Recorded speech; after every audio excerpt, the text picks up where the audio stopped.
Huenda Rais Samia Suluhu akajiuzulu hivi karibuni. Hii ni kutokana na wahisani na wawekezaji kuanza kuhama Tanzania na kukataa kufanya biashara na Tanzania chini ya Rais Samia Suluhu. Hujambo na karibu katika taarifa zetu.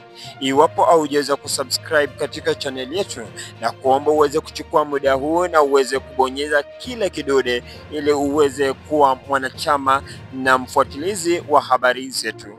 Karibu.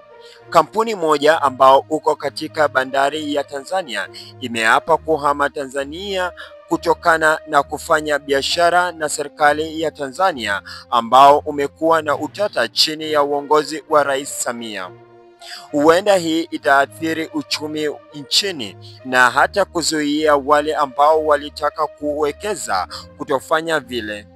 Wengi wa wawekezaji walisema kitendo cha kuzima mtandao ulifanya wapoteze mabilioni ya pesa kwa sababu ya ukosefu wa mawasiliano. Hii ikitokea, picha ya mauaji ikienea katika jumuiya ya Afrika na ulimwengu, huku picha hizo zikitisha wengi na kuonyesha hali ya serikali kukeuka sheria ya kulinda maisha ya wananchi. Hii ikitokea, taswira katika dunia nzima inaanza kuangalia uongozi wa Mama Samia Suluhu kwa njia tofauti. Kwa sasa hivi uchunguzi bado unaendelea kutokana na vifo vingi kushuhudiwa katika nchi ya Tanzania. Lakini hata hivyo, serikali imekanusha madai ya kuwa watu wengi waliweza kupoteza maisha.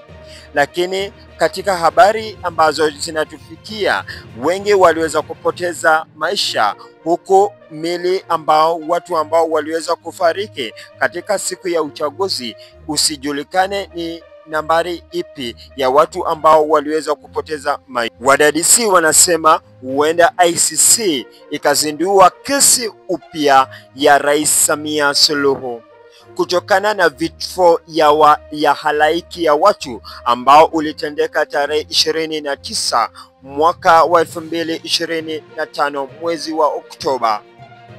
Sasa hivi tutakuwa tunatazama jinsi vitu vitakuwa vinakwenda, na huenda kama hii itakuwa inatendeka, basi Rais Samia anaweza kujiuzulu kama